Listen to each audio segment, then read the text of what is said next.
जी आ गए। हाँ जी नमस्ते सर। नमस्ते जी, क्या हालचाल? सब ठीक ठाक सर, आप बताओ। बस बिल्कुल ठीक है। कैसी चल रही है पढ़ाई? अच्छी चल रही है। शीट कर ली सॉल्व जो दी थी मैंने? हाँ जी कर ली।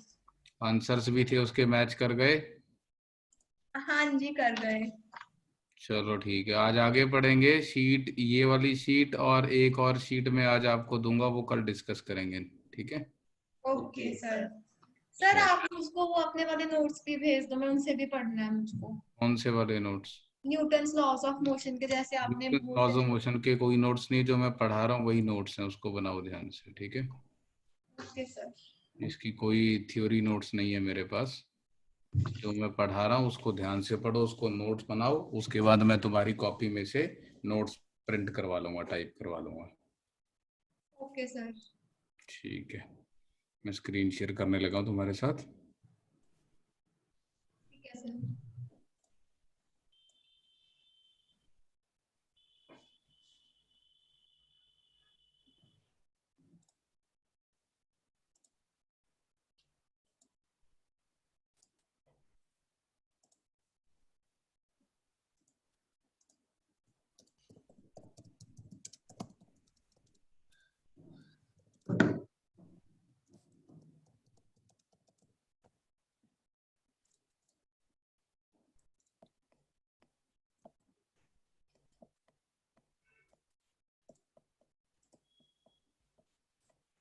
ठीक है जी, स्क्रीन विजिबल है आपको?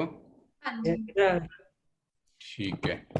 तो लास्ट क्लास में मैंने आपको बात की थी आपके साथ नॉर्मल कॉन्टैक्ट फोर्स के बारे में। एक क्वेश्चन और मैं नॉर्मल कॉन्टैक्ट फोर्स का आज आपसे डिस्कस करूंगा। ये थोड़ा सा डिफरेंट तरीके का होगा, और उसके बाद फिर मैं एक और नई फोर्स आज इंट्रोड्यूस करने वाला हूँ, टेंशन इनर्शिंग, उसके बारे में बात करेंगे। तो फिलहाल हम example based on normal contact force और करते हैं।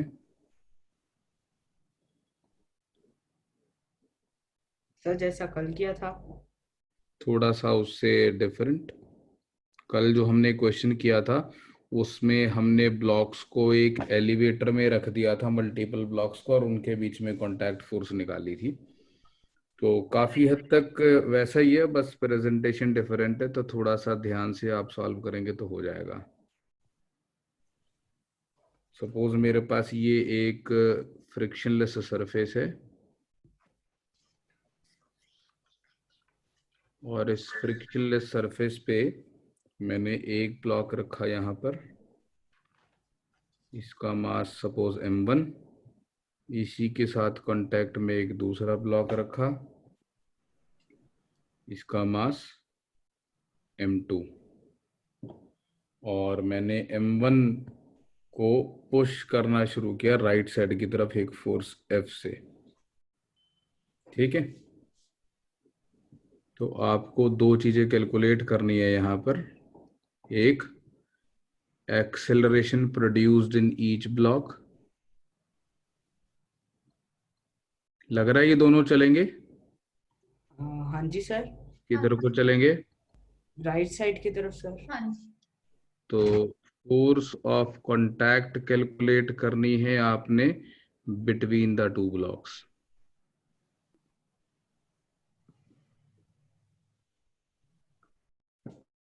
ठीक है। करें ट्राई सॉल्व करने की। फोन है आपके पास, व्हाट्सएप करेंगे मेरे को सॉल्यूशन इसका बना के? हाँ जी। Okay sir. ठीक है।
सर हमें फोर्स ऑफ कांटेक्ट की वैल्यू जो आएगी वो कांस्टेंट आएगी।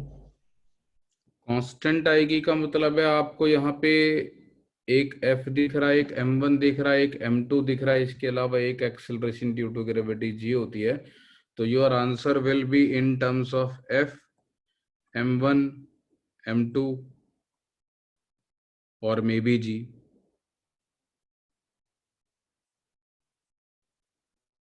है ना, नंबर्स की टर्म, वेरिएबल्स दिख रहे हैं ना, F, m1, m2 इनकी टर्म्स में आएगी। Okay sir.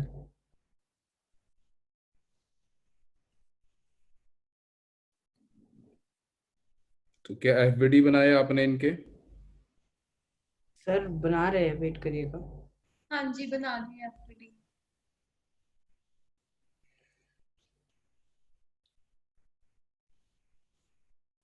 हाँ जी अंशिका बताओ, इस पे m1 पे कौन कौन सी फोर्सेस लग रही होंगी? एक तो इसका मास, मतलब मास क्या होता है, फोर्स बताओ। m1 into g by earth in the downward ठीक है, direction। ठीक है। और एक इसके ऊपर फोर्स टुवर्ड्स राइट लग रही है, ये गिवन है। हाँ ये फोर्स F, ठीक है। और एक m2 इस पर लगा रहा होगा, force n1 in the leftward direction, left direction. इधर को? हाँ जी। क्यों मनन, आपको दिख रही है ये वाली फोर्स? हाँ जी सर। ये N1 दिख रही है आपको, फोर्स N1 लग रही होगी इस पे, ठीक बता रही है ये? सर दोनों कांटेक्ट में सर फोर्स का मैग्नीट्यूड जीरो होगा। सर एक फोर्स लग रही है, लेकिन वो एक दूसरे के ऊपर कोई एक्सटर्नल फोर्स नहीं लगा रहे। पिछले केसेस जो हमने देखे थे उसमें एक्सटर्नल फोर्स नहीं लगा रहे मतलब? सर जैसे हमने पिछले केस देखे थे, हम्म। एक ब्लॉक के ऊपर एक और ब्लॉक रखा हुआ था। हम्म। तो दूसरा ब्लॉक जो है हम्म। उसके ऊपर एक mg लग रही थी, हम्म। और एक वो नीचे की तरफ फोर्स एक्सर्ट भी कर रहा था mg के साथ, जो ब्लॉक दूसरे ब्लॉक पे लग रही थी। हम्म। लेकिन फ्रिक्शनलेस सरफेस पे ऐसे ही पड़ा है, और इस पे कोई लेफ्टवर्ड से तरफ m2 पे कोई फोर्स नहीं है। तो हम्म। मेरे साथ इस पे कोई m1 पे कोई फोर्स नहीं लगेगी, n1। अच्छा ठीक है, और M1 पे और कोई फोर्स अंशिका? ये एक सर्फेस के साथ कांटेक्ट में वो लग रहा था। लग नहीं रहा था, वो लगेगा इस पे बकायदा बिल्कुल। R1 मान लो उसको। ये किसने लगाया? ये ग्राउंड। By the ground. आप ऐसे समझो, जहां जहां पर कांटेक्ट होता है वहां वहां पर कांटेक्ट फोर्स होती है। क्या आपको नहीं लग रहा कि आप M1 को राइट को धक्का मारोगे तो M1 M2 को भी धक्का मारेगा, चल मेरे साथ आगे चल? हाँ जी। हाँ जी। तो अगर M1 M2 को प्रेस करेगा आगे की तरफ, तो by third law M2 M1 को पीछे की तरफ प्रेस करेगा कि नहीं? हाँ करेगा। जी करेगा, हाँ जी। M1 M2 को आगे धक्का मारेगा, चल भाई तू भी मेरे साथ चल, और M2 उसको अपोज करेगा। तो एक कांटेक्ट फोर्स M1 और M2 के बीच में प्रेसिंग फोर्स डेवलप हुई, और एक ग्राउंड और M1 के बीच में प्रेसिंग फोर्स डेवलप होगी, जो यहाँ पर लग रही होगी। Okay sir. और M2 पे और कौन कौन सी फोर्सेस? m2 m2 पे पे mg। इसका वेट m2g बाय अर्थ। हम्म। और एक फोर्स राइटवर्ड्स जो कि m1 एक्सर्ट कर रहा होगा, n1। और एक ग्राउंड इस पर एक्सर्ट कर रहा होगा, अपवर्ड्स फोर्स। अपवर्ड्स r2 मान लो उसको। एक R2 ये ग्राउंड ने लगाई, और ये किसने लगाई है? Bye m1। और और ये ये बाय m2। ये एक्शन रिएक्शन हो गया ना? हाँ जी। अब इनमें से कौन ज्यादा तेज चलेगा? किसकी एक्सेलरेशन ज्यादा होगी, M1 की या M2 की?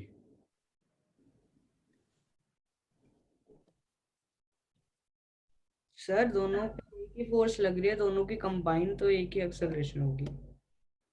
समझा नहीं मैं क्या बोल रहा। आप इंडिविजुअली पूछ रहे हो या मतलब कंबाइन कर कर पूछ रहे हो? मैं ये पूछ रहा हूँ, ये A1 है और ये A2 है, A1 ज्यादा होगा या A2 ज्यादा होगा? a1। क्यों? क्योंकि इस पर ही फोर्स लग रही है ना, f। तो अगर A1 ज्यादा होगा A2 से, तो M1 M2 से आगे निकल जाएगा। नहीं सर, वो दोनों कांटेक्ट में है तो दोनों के ऊपर एक्सेलरेशन तो एक ही प्रोड्यूस हो रही होगी। हाँ, वो दोनों कांटेक्ट मेंटेन करके तभी रखेंगे ना, जब दोनों सेम एक्सेलरेशन से चलेंगे। अगर डिफरेंट एक्सेलरेशन से चलेंगे तो चिपके कैसे रहेंगे एक दूसरे से? एक ओवरलैप कर जाएगा। मैं तो आपको इंडिविजुअली बता रही थी, अगर एक मतलब ऐसे इंडिविजुअल कर कर बताऊं तो। इंडिविजुअली क्या बता रही थी कि A1 A2 से ज्यादा है? हाँ।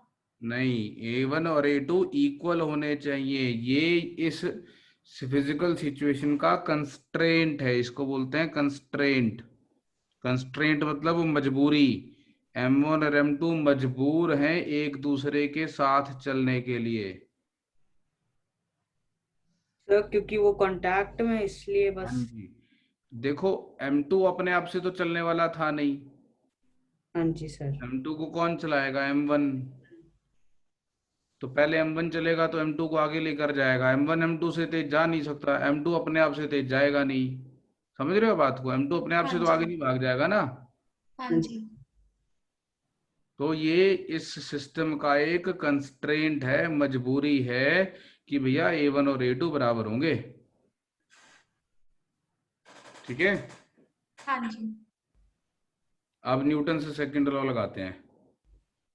फर्स्ट ब्लॉक पे हॉरिजॉन्टल डायरेक्शन में, वर्टिकल में लगाने की जरूरत नहीं है, वर्टिकल फोर्सेस पूछी नहीं अपने से। तो हम हॉरिजॉन्टल डायरेक्शन में न्यूटन सेकंड लॉ लगाते हैं। M1 पे क्या लिखूं, बोलो? सर हम सर हम अगर पूरे के लिए लगाएंगे तो मास आएगा M1 + M2। पूरे के लिए नहीं, हम तो M1 के लिए लगा रहे हैं। सिर्फ M1 के लिए।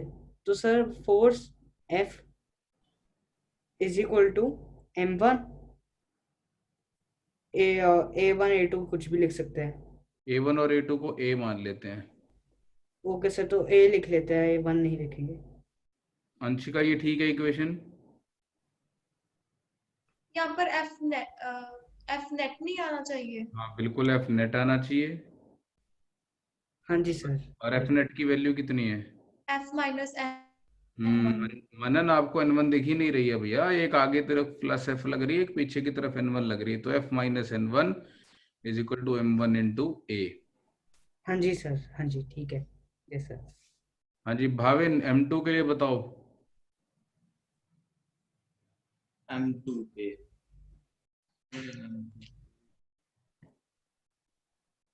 जो M2 पे फोर्स लग रही होगी वो N1 की इक्वल होगी सर। हम्म तो वो होगी M2 × A। बिल्कुल। तो M1 पे M2 पे एक ही फोर्स लग रही है, N1, तो N1 = M2 × A।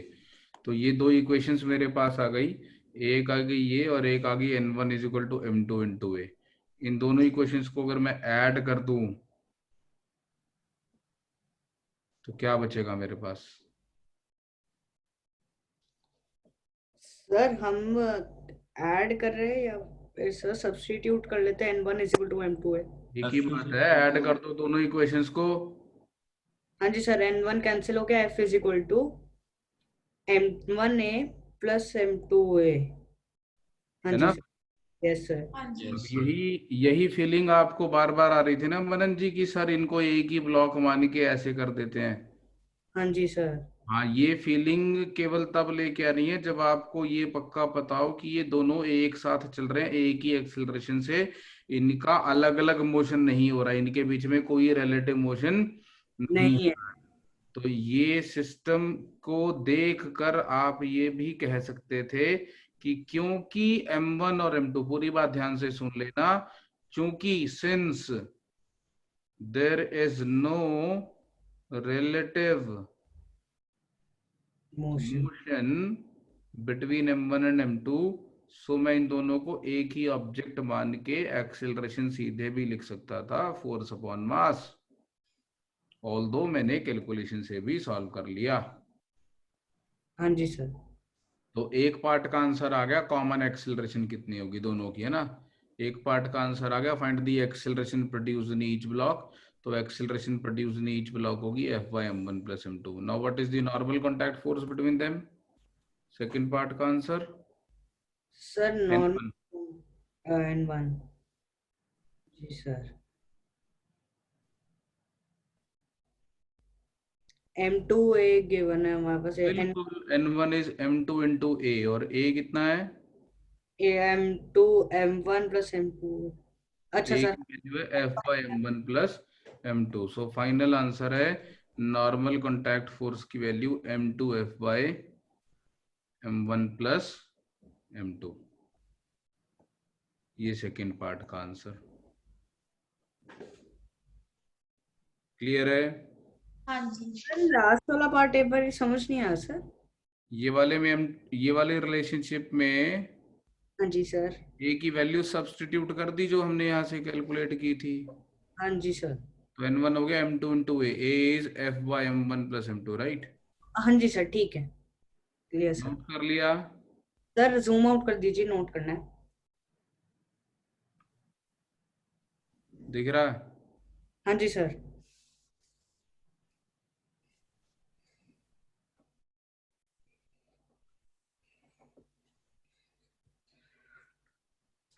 Sir A1 is equal to A2 को तो हम यही लिख के कह सकते हैं ना, क्योंकि दोनों की रिलेटिव मोशन नहीं है, तो हम A1 is equal to A2 को कंक्लूड कर सकते हैं। वो तो फिजिकल कंस्ट्रेंट है। The blocks have been placed in such a way that they will move with same acceleration. Okay sir. अगर मैं M1 पे राइट की तरफ फोर्स लगाने की बजाय लेफ्ट की तरफ फोर्स लगाता तो क्या होता? सर M2 पे फोर्स लगती और फिर M1, तो दोनों के। मैंने क्या बोला, ध्यान से सुनो। मैं अगर M1 पे लेफ्ट की तरफ फोर्स लगाता तो क्या होता? अंशिका आप बताओ। एक मिनट। सर M1 पे। अगर M1 पर लेफ्ट की तरफ फोर्स लगाते तो आप मतलब दोनों ब्लॉक्स इकट्ठे पड़े हैं, हम्म। तो M2 पर फोर्स लगाते आप तो उसकी तरफ M1 पे लगा रहा हूँ, M1 पे। सर तो M1 चला जाएगा और M2 वहीं रह जाएगा। हाँ एग्जैक्टली, तो उस केस में दोनों की एक्सेलरेशन सेम नहीं ना आएगी? हाँ जी हाँ सर। जी। तो अगर मैंने M1 पे लेफ्ट की तरफ फोर्स लगाई होती तो M1 चलता, M2 वहीं पड़ा रहता है ना? हाँ हाँ जी। जी। तो आपको समझ में आना चाहिए कि ये A1 is equal to A2 is equal to A इस अरेंजमेंट की खासियत है, ऐसा हमेशा नहीं होता। हाँ जी सर। सर थोड़ा सा नोट होने को रह गया, वेट हाँ करिए। कर लो नोट ध्यान से।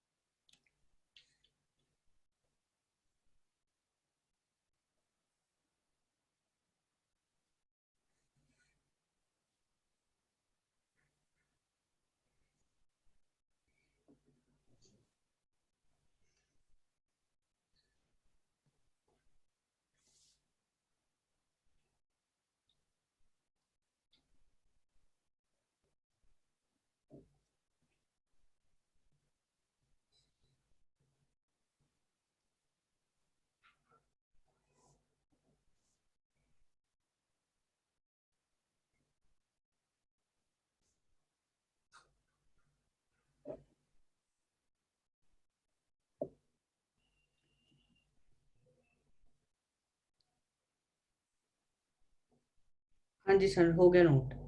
चलो जी।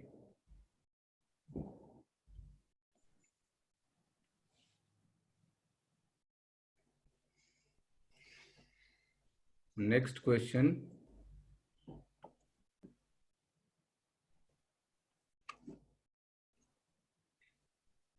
तो ये फ्रिक्शनलेस सरफेस, इस पे 3 ब्लॉक्स रखे हुए हैं, 3 kg,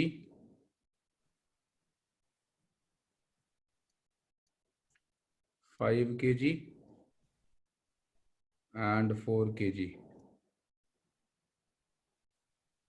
और मैं इसको इधर से प्रेस कर रहा हूँ 20 न्यूटन की फोर्स से, इधर से प्रेस कर रहा हूँ 5 न्यूटन की फोर्स से, ठीक है? तो find the contact force between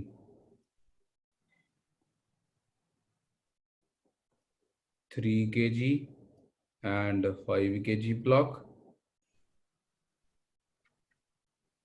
और दूसरा 5 kg and 4 kg block.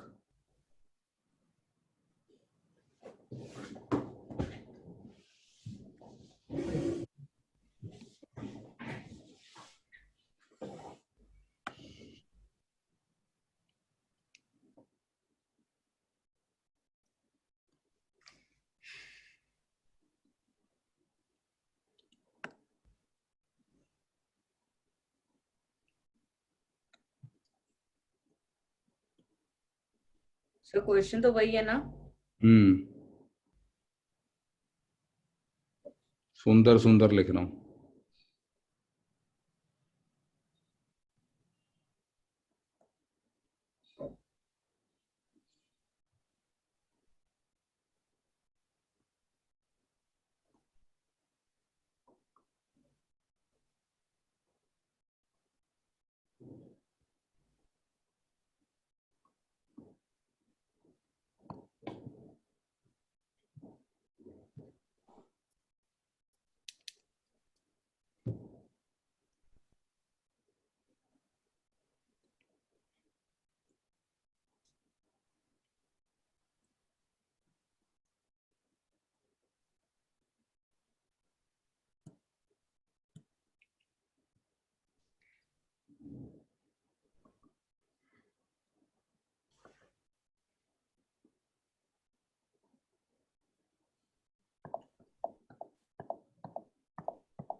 Sir पहला स्टेप तो हमारा यही होगा, हम तीनों का एफवीडी बना लें। बिल्कुल।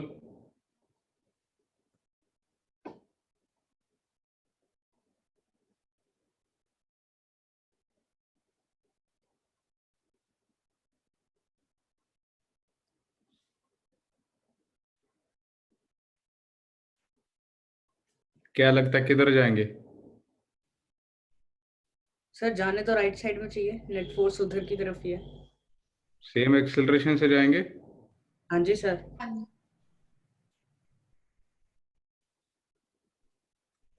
ठीक।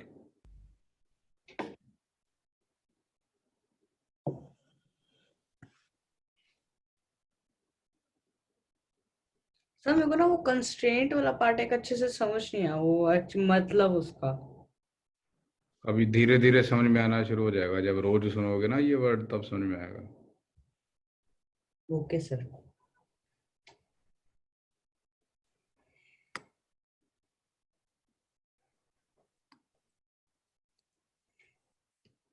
करो, आंसर बताओ जल्दी से। सॉल्यूशन नहीं चाहिए, आंसर बताओ सॉल्व करके अपनी कॉपी में। सर एफवीडी बनाने दो।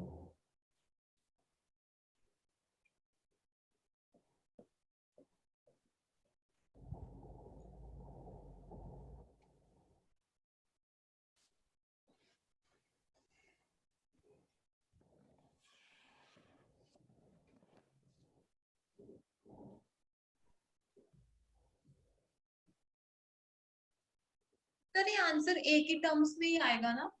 नहीं, नंबर्स आएंगे। नंबर्स। कॉन्स्टेंट्स।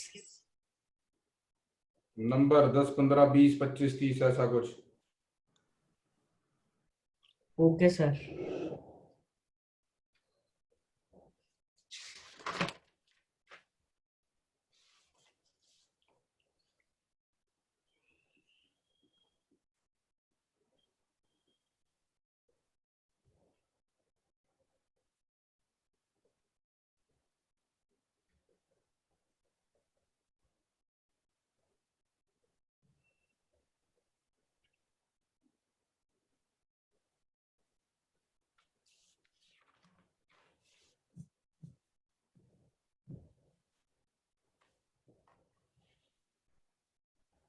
सर जब हम एक एक के लिए सेकेंड लॉ लगा रहे हैं तो सर वो ए के टर्म्स में ही आ रहा है।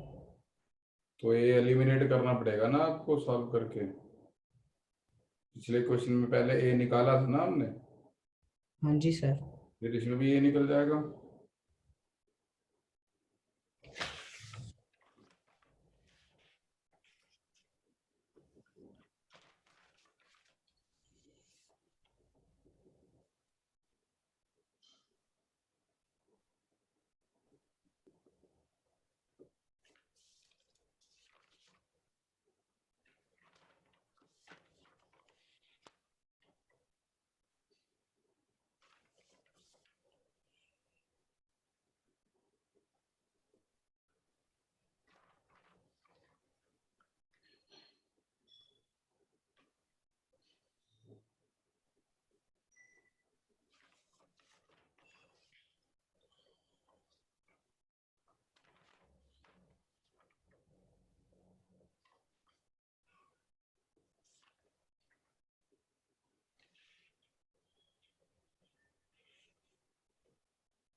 सर आई थिंक सुनो होने वाला, सर वेट करिएगा थोड़ा।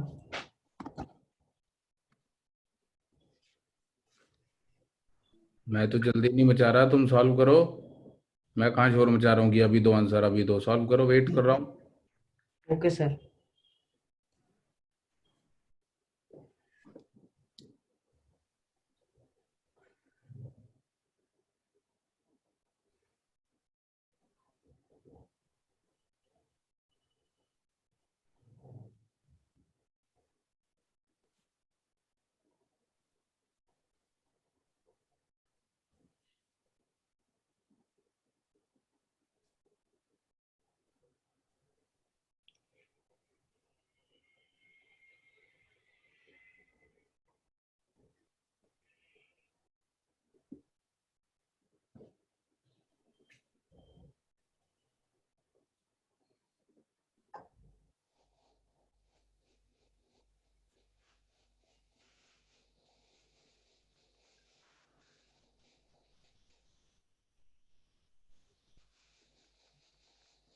सर जी।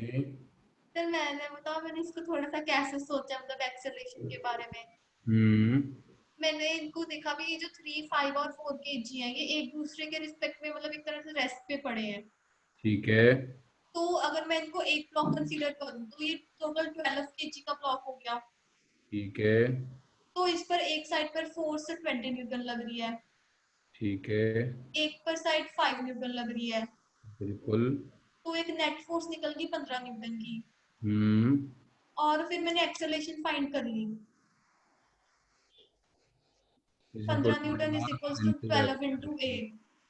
तो सर 15 और अपॉन मेरे को कांस्टेंट्स में मिल गई एक्सेलरेशन की वैल्यू। तो 5/4। हाँ बेटे जी कांस्टेंट की टर्म्स में नहीं है। हाँ, कितनी आई आपकी मनन, अगर आ गई तो? सर 15/12। हाँ ठीक है, ये आ गई 15/12, 5/4 मीटर पर सेकंड स्क्वायर, यही अंशिका भी बता रही है। हाँ जी सर। आपने इक्वेशंस लिख उसके मैंने के बाद solve किए हैं? मैंने 3। मनन, आपने इक्वेशंस लिख के सॉल्व किए हैं? हाँ जी सर, मैंने इसको कंबाइन नहीं करा। ठीक है, कोई बात नहीं, उससे भी आएगा। अंशिका बिल्कुल ठीक सोच रही हो, ये भी ठीक है। अब अब मैंने 3 kg का एफबीटी बना लिया, तो इस पे एक 20 न्यूटन लगेगी बाय, मतलब ये तो गिवन है। एक हम्म, 30 न्यूटन की फोर्स बाय अर्थ लगेगी इन द डाउनवर्ड डायरेक्शन। ठीक है। और एक सरफेस ग्राउंड एक्सर्ट करेगा अपवर्ड डायरेक्शन में। R1 मान लेते हैं। और एक 5 kg का block in the leftward direction exert करेगा इस पर। N1 मान लेते हैं। तो हमने हॉरिजॉन्टल फोर्स ही देखनी है। हम्म। तो नेट फोर्स 20 माइनस N1 हो गई, hmm. Is equals to 3 into acceleration, इसमें 3 इंटू 5/4। हम्म।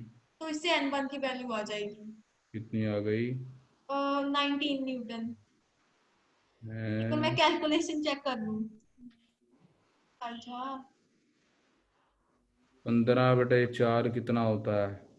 3.25, 3.5। 45/4। है? सर हाँ जी सर, 45/4। तुम सब मेरे को बुद्धू बना रहे हो मिलके। बुद्धू थोड़ी ना बनाएंगे आप। 55/4। सर 45। अबे 80 में से 15 गए, कितने होते हैं? 80 पता है किसको बोलते हैं? 80। हाँ जी सर, पता है। हाँ जी 55/9 न्यूटन आ गया। ये एक और आ गई 55/9। हाँ जी। कहाँ और से 55/9? 65/4 आ रहा मेरा आंसर तो। 65/80, 80 माइनस 15 कर, 65/4 ही आएगा। हाँ, तो 4 को 9 लिख लेगी, और 80 माइनस 15 को 55 लिखेगी। नहीं नहीं, वो थोड़े से कंफ्यूजन हो गए, उधर से बनना आ रही जैसे ये। ये तो ऐसा मनन है, 45 पता नहीं कहाँ से निकाल के लाया। अब इसके लिए अब N3 के लिए मैंने इजी के लिए ना 4 kg वाले का बना लिया था एफबीटी। 5 kg ठीक है, में तो अच्छा एक। किया, वो ज्यादा अच्छा है। 4 kg वाले का बना लिया, ये मुझे अच्छी इंटेलिजेंट मूव लगी। सीधे 4 kg वाले का बना लिया, इस पे एक ही फोर्स लग रही है, N2। N3 और एक साइड पर 5 kg लग रही है, लेफ्ट मतलब लेफ्ट हैंड साइड। क्या? लेफ्ट हैंड साइड 5 न्यूटन की भी तो लग रही है ना सर। हाँ ठीक है, सॉरी ये मैं भूल गया। बस ऐसे कर लिया, n2 - 5 is equals to 4 into n2 - 5 is equal to 4 into a is 5/4। तो हाँ n2 जी, कितना आ गया यहाँ से? यहाँ से आ गया 10 न्यूटन। बिल्कुल, तो ये दोनों पार्ट के आंसर आ गए। Excuse me sir. हाँ जी। सर हमने उस पे 5 न्यूटन क्यों ले रहे हैं, जब हम उसमें हमने पूरे सेटअप में 15 न्यूटन ले ही लिया कि 3 वो तो kg। केवल एक्सेलरेशन निकालने के लिए लिया है। जब आपको नॉर्मल कॉन्टैक्ट फोर्स निकालनी है उसके लिए तो आपको लिखना ही पड़ेगा। तूने नहीं लिया क्या 5 न्यूटन? तूने जो इक्वेशन लिखी है, तूने ये इक्वेशंस नहीं लिखी क्या? Let me cross check with you.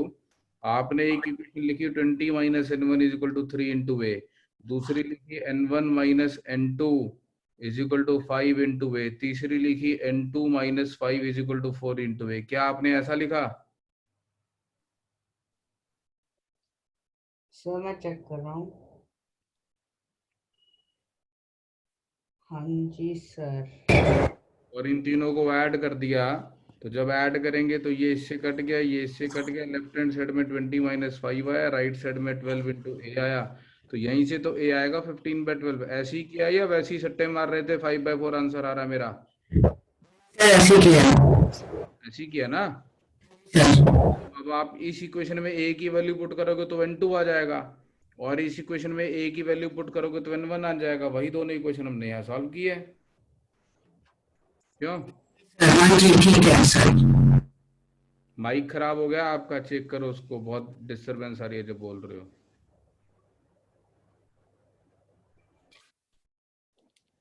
Clear है? हाँ जी। सर नोट करने दीजिए। हाँ जी बिल्कुल, नोट कर लो।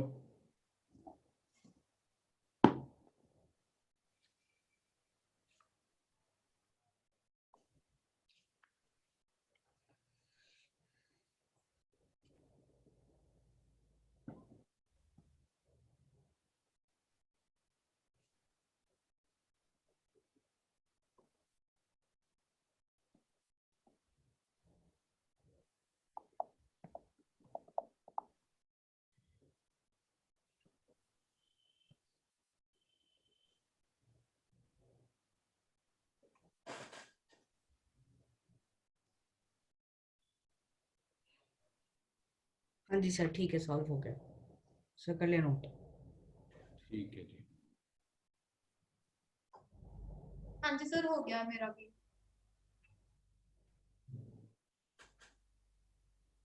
चलो, अब हम एक दूसरी फोर्स की तरफ चलते हैं, and that is a tension in a string.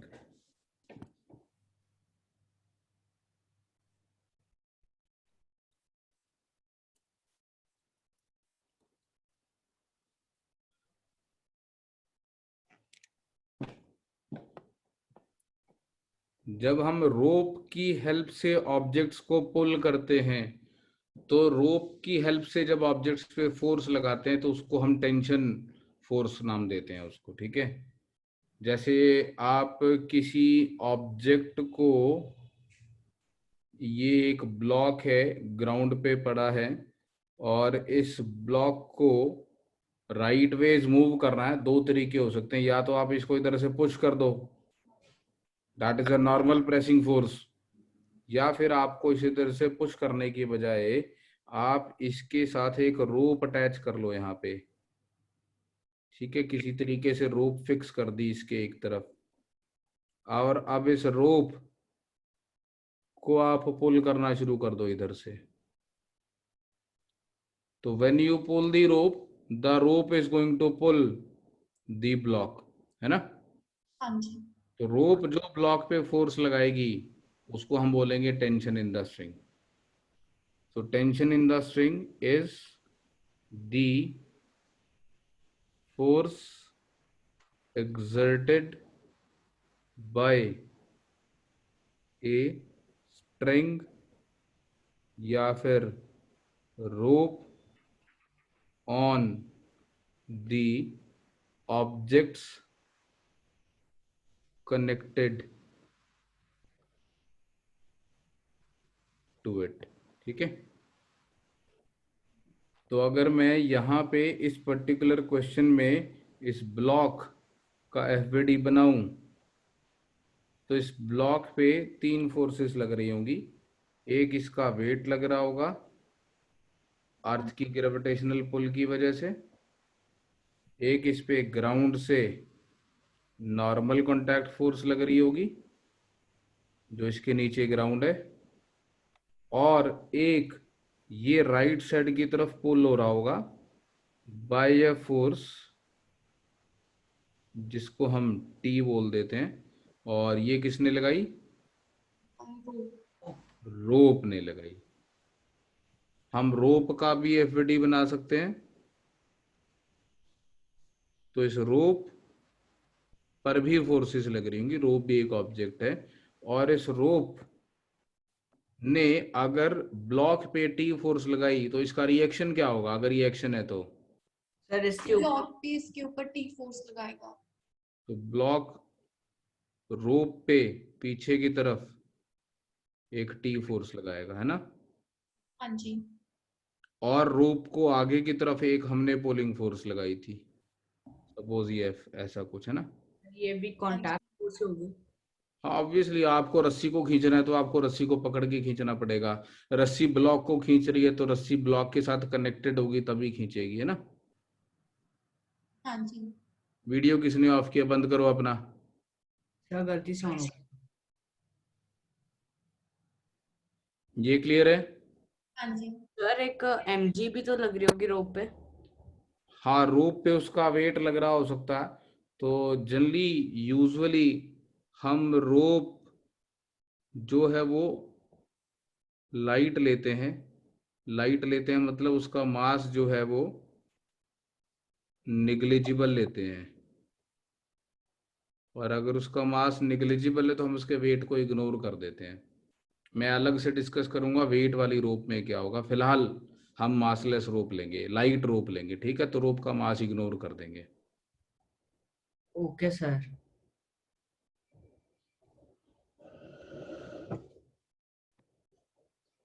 अगर मैं आपको ऐसे एक फिजिकल सिचुएशन दूं, सपोज ये एक सीलिंग है, छत आपके घर की, इस घर की छत से एक रोप अटैच की हमने, और इस रोप से एक ब्लॉक सस्पेंड कर दिया हमने। Mass of the block is m,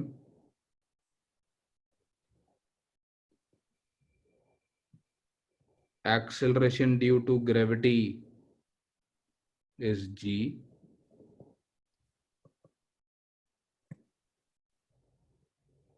rope is massless। Sir हम इसको भी कंस्ट्रेंट कह सकते हैं। हाँ, कंस्ट्रेंट है ना, यहाँ पे ये ब्लॉक की एक्सेलरेशन 0 होगी। शक्ल देख के लग रहा है सिचुएशन की कि ब्लॉक मूव नहीं कर रहा होगा, है ना।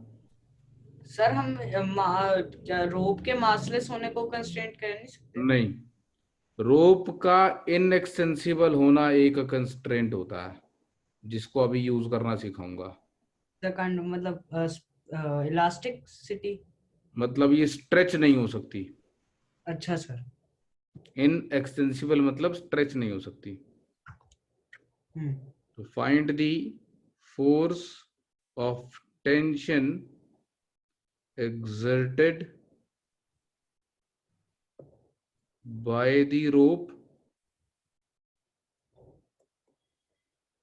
on the block, और दूसरा ऑब्वियसली रोप सीलिंग से भी कनेक्टेड है तो ऑन द सीलिंग। ठीक है। ब्लॉक का मास। हाँ जी। रोप का मास लेस है। सब ब्लॉक। ब्लॉक का मास दिया हुआ, भाई साहब सुनो ध्यान से ना, ब्लॉक का मास m है। अच्छा सर ठीक है। बस पूछने के लिए नहीं पूछ रहा है, मैं आपको सिचुएशन को एनालाइज करना सिखा रहा हूँ, सीखो मेरे से, ठीक है। This question is not for your solving, मैं सॉल्व करूंगा, तुमसे अच्छा क्वेश्चन पूछूंगा सॉल्व करने के लिए। तो how to approach this kind of problem. तो आपने ब्लॉक का एफबीडी बनाना है, ठीक। हमें मालूम है कि इस ब्लॉक पे फॉर श्योर एक m इंटू जी फोर्स लग रही होगी, क्योंकि गिवन है मास है में, acceleration due to gravity G है। अब ये ब्लॉक सस्पेंडेड है इस रस्सी से, तो क्लियरली ब्लॉक की एक्सेलरेशन 0 है, ये अपने को सिचुएशन देख के पता चल रहा है। हाँ जी। तो इसकी एक्सेलरेशन 0 तो तभी हो सकती है ना जब इस पे ऊपर भी कोई फोर्स लग रही हो। हाँ जी। कौन लगा रहा होगा? रो। रोप लगा रही होगी, और मैं उसको T1 कह देता हूँ। T1 is the force exerted by the rope on the block. अब इसकी एक्सेलरेशन 0 है, इसका मतलब इस पे नेट फोर्स 0 है। So T1 must be equal to mg। ठीक है। हाँ जी। अब बात करते हैं सीलिंग पे रोप ने कितनी फोर्स लगाई। तो सीलिंग को क्या लगता है, रोप नीचे खींच रही होगी या ऊपर को धक्का दे रही होगी? सर नीचे नीचे खींच रही होगी। होगी। नीचे ही खींच रही होगी ना। तो सीलिंग को रोप नीचे खींच रही होगी एक फोर्स से, और ये फोर्स T2 मान लेते हैं। सीलिंग को भी तो अर्थ खींच रही होगी। सीलिंग को अर्थ भी खींच रही होगी। सीलिंग आपके घर की छत है, वो दीवारों से लगी होगी, सीलिंग पे दुनिया जान की फोर्सेस लग रही होंगी। तो क्योंकि सीलिंग मूव नहीं करने वाली है, इसलिए हम उसके ऊपर लगने वाली फोर्सेस के बारे में कुछ नहीं सोचने वाले हैं, और है ना, there are n number of indeterminate forces acting on the ceiling. Okay तो सर। यहां से मैं T2 नहीं कैलकुलेट कर सकता। This diagram is not suitable for calculating T2, क्योंकि अंशिका ने बिल्कुल सही बात बोली। सीलिंग को भी तो अर्थ खींच रही होगी, सीलिंग पे तो दुनिया जहान की और फोर्सेस लग रही होंगी, पता ही नहीं, राइट। हाँ जी। तो T2 कैलकुलेट करने के लिए हम रस्सी का एफडी बनाते हैं, रोप का एफडी बनाते हैं। रोप पे कौन कौन सी फोर्सेस? सर रोप पे एक ब्लॉक फोर्स लगा रहा होगा। यहाँ पे हाँ जी सर। क्या नाम दो इसका? Sir T1। बिल्कुल T1। ये इसका रिएक्शन हो गया ना। हाँ ये रिएक्शन। जी। रोप ने लगाई, हाँ जी। तो ये बदले में ब्लॉक ने लगा दी। हाँ हाँ जी सर। जी। और और एक सीलिंग लगा रहा होगा, मतलब ये सीलिंग सीलिंग लगा रहा होगा इसके ऊपर। इधर को हाँ जी सर, ऊपर की तरफ लगा रहा होगा reaction. T2 bye ceiling. Reaction. और कोई फोर्स? और कोई नहीं, क्योंकि इसका वेट मासलेस है तो अर्थ तो इसको तो खींचेगी। इसका मास 0 है, तो वेट 0 है, तो ग्रेविटी वाली फोर्स नहीं लग रही होगी इस पे, है ना। हाँ जी। हाँ जी। अब इसकी भी एक्सेलरेशन 0 ही है। हाँ जी। बस तो मास अगर 0 हो किसी चीज का, तो एक्सेलरेशन हो या ना हो क्या फर्क पड़ता, मास ही 0 है। हाँ तो जी। नेट फोर्स 0 लिखनी है ना अपने को। हाँ जी। सर। तो इस पे नेट फोर्स 0 लिख देते हैं। तो नेट फोर्स 0 कब होगी? जब T1 T2 के इक्वल होगा। हाँ जी। हाँ जी सर। और T1 में ऑलरेडी कैलकुलेट कर चुका हूँ, mg के हाँ बराबर जी। है। हाँ जी। सर। तो मतलब T2 भी mg के बराबर होगा। हाँ जी। तो ये रोप ब्लॉक पे भी mg फोर्स लगा रही होगी, फोर्स ऑफ टेंशन, और ब्लॉक सीलिंग पे भी mg फोर्स लगा रही होगी। हाँ सर जी। हाँ जी, बोलो। नहीं सर, ठीक है। नोट कर लो, करना है तो। हाँ जी सर।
ठीक है।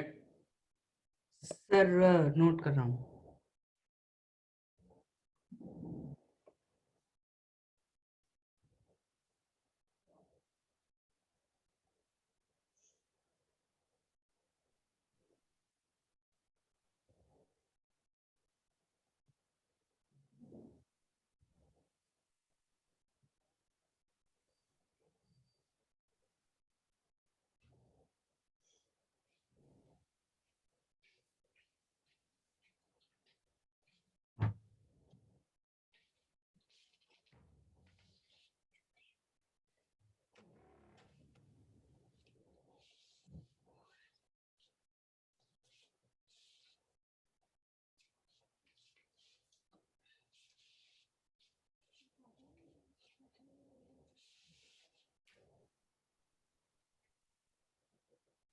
हाँ जी सर, हो गया नोट। चलिए ठीक है, आपने नोट कर लिया अंशिका?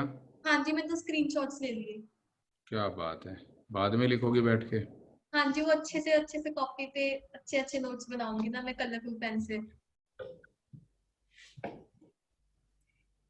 नेक्स्ट क्वेश्चन, अब ये आप लोग अपने आप सॉल्व करेंगे।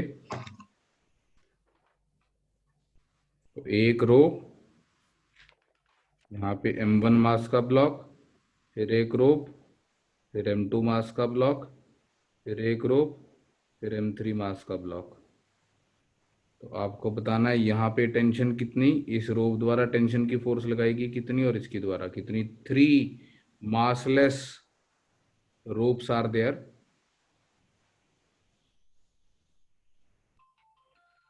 Find the force of tension in each rope.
Mic off रखो अपना, अगर पीछे डिस्टरबेंस है तो।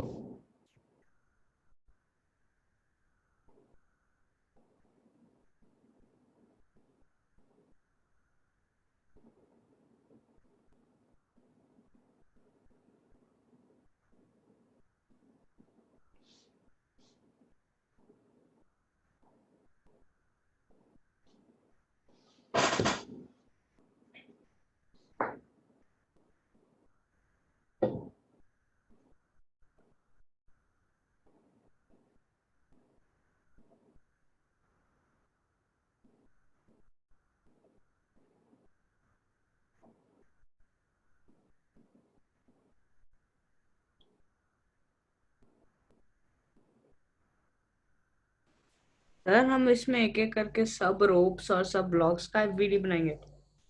ब्लॉक्स का बना लो, उसी से आंसर आ जाएगा।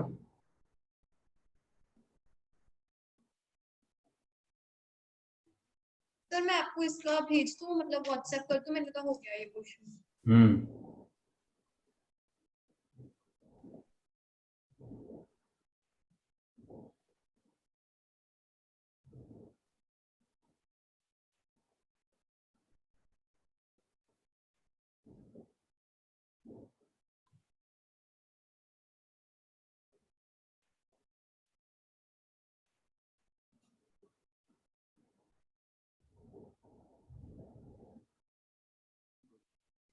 आ जाओ।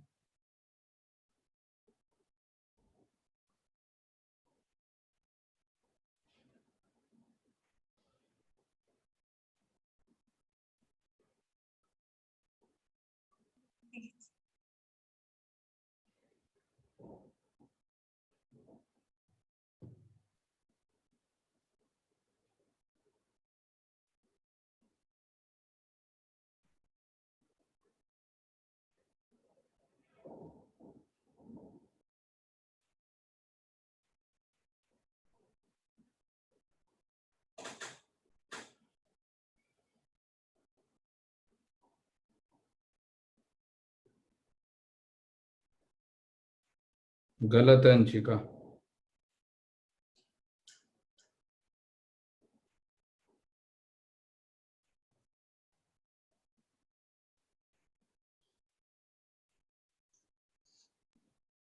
सर इसमें 3 इक्वेशंस बन रही है। हाँ, तो इक्वेशंस बन रही है, सॉल्व करो उनको।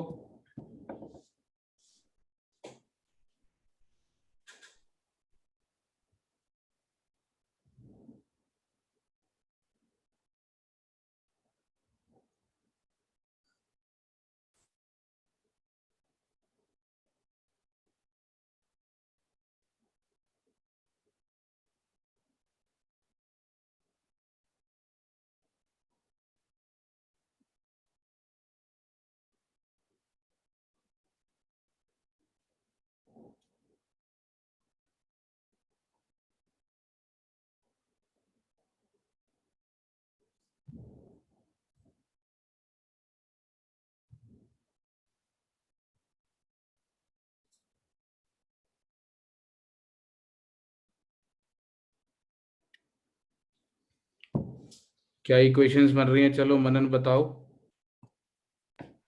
सर पहली इक्वेशन जो बनेगी वो बनेगी T1। M1 के लिए बना रहे हो ये? हाँ जी सर। हाँ, क्या इक्वेशन बनी? T1 is equal to hmm. M1G hmm. Plus T2। ठीक है। और फिर ब्लॉक 2 के लिए M2 के लिए हम्म। तो सर बनेगी T1 is equal to. T1। हाँ जी सर। T1 कहाँ से आया? सर उसके ऊपर भी एक फोर्स लग रही है ना। M1 के FBD में M1 पे कौन कौन सी फोर्सेस? ठीक है। T2 T2। एक M1G, एक ऊपर वाली रोप इसको पुल कर रही होगी ऊपर की तरफ T1, और कौन सी फोर्स लग रही है? और एक T2 इसको नीचे की नीचे तरफ T2। हाँ, तो इक्वेशन देख के अंशिका को दिमाग में आ गया कि नीचे लग रही है। नहीं नहीं, इक्वेशन तूने मैंने तो बनाए थे, दिमाग मेरे में को सॉल्यूशन उसमें नहीं भेजा तूने। T2 दिमाग इज में आ गया था जब आपने कहा ना गलत, तब मैंने डायग्राम बना दिए थे। Sir T2 is equal to hmm. M2G hmm. Plus T3। तो इस पे एक M2G नीचे लग रही है और एक T3 भी नीचे लग रही है ना? हाँ जी। और M3? सर M3 के लिए मैं अभी बना रहा हूँ सर। M3 पर एक तो नीचे की M3G M3 तो लगेगी आसान है। बाय अर्थ, सर एक तो T3। और एक T3 इसको पुल करेगी। T3 is equal to. T3 is equals to M3G आ गया। हाँ जी M3G। अब और T3 इक्वल बाकी टू M3G आ गया, तो तो T2 T की value M2G plus M3G। M2G plus M3G आ गई, और इसका हाँ जी। मतलब T1 की value M1G plus M2G plus M3G। है ना? हाँ जी हाँ सर। जी। ठीक है। हाँ जी सर। अब ध्यान से समझो, यहाँ पे M और M3 में कोई मोशन नहीं ना हो रहा, रिलेटिव ना M1 M2 M3 किसी में नहीं हो रहा, सब चुपचाप पड़े हैं। हाँ हाँ जी। जी तो इन तीनों को एक ब्लॉक मान सकता था। हाँ जी। Sir M1 plus M2 plus M3। हाँ, तो ऊपर वाली रस्सी उन तीनों के वेट को सपोर्ट कर रही है। हाँ हाँ जी। जी। तो T1 की value M1 plus M2 plus M3G आनी थी। हाँ जी। हाँ जी। ठीक है। ऐसे ही इन दोनों को एक ब्लॉक मान सकता था। हाँ जी। सर आपने पहले क्या कहा, मैं एक सेकेंड, और जो आपने तीनों ब्लॉक्स को कंबाइन करा। मैंने कहा ये तीनों ब्लॉक चुपचाप लटके हुए हैं एक रस्सी से। हाँ जी सर। एक single block M1 plus M2 plus M3, ऊपर लग रहा होगा T1 और नीचे लग रहा होगा M1 plus M2 plus M3 into जी। हाँ जी सर ठीक है।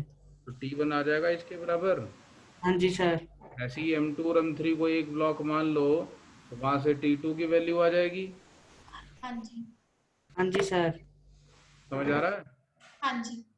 Yes sir. हाँ जी।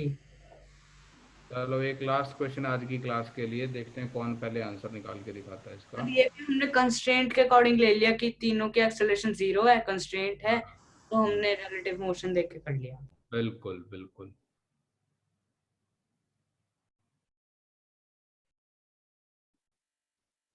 एक एलिवेटर है, ऊपर जा रहा है 2 मीटर पर सेकंड स्क्वायर की एक्सेलरेशन से। इसकी छत से एक रस्सी बंधी हुई है और उस रस्सी से एक ब्लॉक सस्पेंड किया हुआ है 3 kg का। Find the tension in the rope. देखें कौन आंसर देता है पहले। Your time starts now. Sir ये नहीं, आप म्यूट कर दीजिए, हम बता देंगे जब आ जाएगा।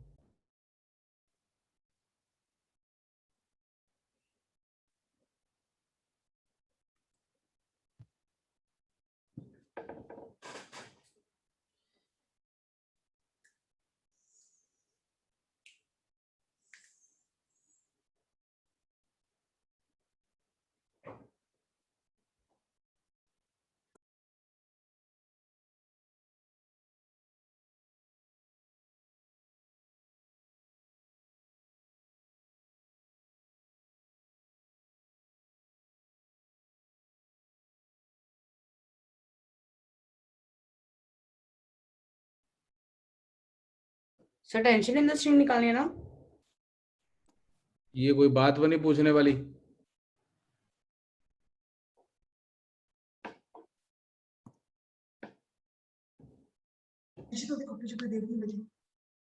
Sir 36 Newton. अंशिका हाँ जी सर, कहाँ है? यहीं पे हूँ। आंसर? एक मिनट, 1 मिनट थोड़ा आंसर है, न्यूटन में आंसर आएगा। वो तो मुझे भी पता है, बस 1 मिनट। सर मेरा सही है ना?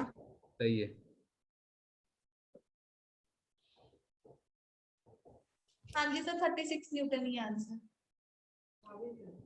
भाविन कहाँ है? सर यही है। तू बोलता नहीं।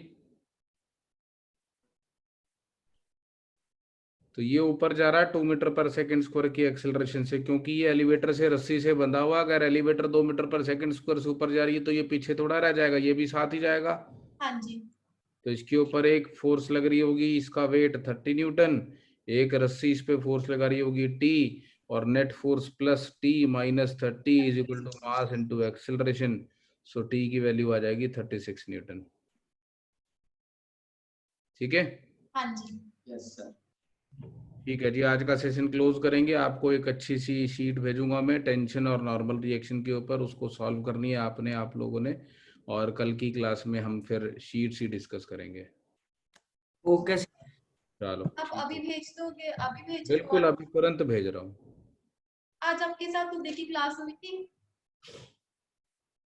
तो ये सवाल यहाँ पूछने जरूरी है? अलग से बात करो इस बारे में। ओके।